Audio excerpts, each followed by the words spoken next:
Okay, it's day 153. This is part three. In this morning's post, I had the temerity to say MZ is not Mark Zuckerberg. It's actually MBZ, the key weapons buyer for UAE. And remember, UAE is a funnel for all sorts of rogue nations all over the world to buy weapons and as well as nuclear materials. So Pakistan and UAE really kind of one side of each is a different side of the same coin as far as nuclear materials from Pakistan, weapons from UAE, encouraging states all over Africa and the Middle East, Central Asia, to raise opium to pay for these weapons or traffic in women and sometimes even children to pay for that. And unfortunately, now, more recently, unused organs that are no longer needed by prisoners. So this whole DynCorp kind of bouges down in the depths of bouges. Here's Rex Tillerson meeting with MBZ not that long ago, in November 2016, right before Donald Trump takes office. A lot of folks think that at this conference here in Abu Dhabi that Tillerson had been the shadow secretary of state the last 4 years.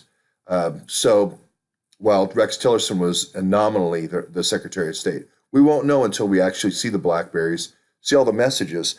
But I really was encouraged when I saw this thing that Jason did with Dr. Corsi and Charles Ortel. Charles Ortel is an expert in this area. He knows the Saudi royal family. He knows Trump is playing it above board with the Saudi royal family. Jason's done some excellent work on this Vegas stuff, the whole place where all these deals are happening, all this drugs for weapons deals are happening. So and Dr. Corsi's done a lot of great investigative work. And what I love about Dr. Corsi, he just comes in and just does a comprehensive A to Z. I remember this when we were doing the DNC, hack versus leak thing, when I was sitting in the exact same chair that Charles is sitting in there in Dr. Corsi's library. And it's just so much less that I have to prove when he comes in like this with this book that he has, Killing the Deep State. It's just such a beautiful.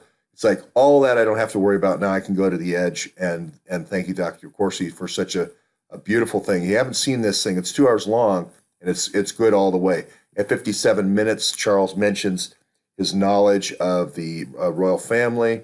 At about a minute 13, Dr. Corsi starts talking about some of the propaganda techniques and the history and background of Mueller.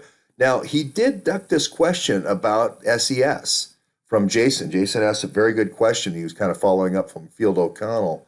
And what I've always said here is, and just an excellent interview question by Jason, there's this DOD core that's been put in place. Did George Bush put that core in place at SES, which I call the SS? Did George Bush push the SS inside the SES? Create the SES for that exact reason, to kind of take over government with a DOD anointed core rather than having general government servants come up through the ranks. Well, I think he did, and I think it's been that way since the very inception, and especially in DOJ, DOD, and DHS. So I want to keep concentrating there. So what's great about this interview and so forth is now I can go straight at that core, and so much of this stuff doesn't need to be proven. So get this book. I recommend this book, this Killing the Deep State book by Dr. Corsi. Remember, Q isn't talking to outsiders. He's talking to insiders. He's talking to insiders that have seen messages going back and forth between Tillerson and somebody named MZ. Everyone is trying to get people to think MZ is Zuckerberg. MZ is MBZ.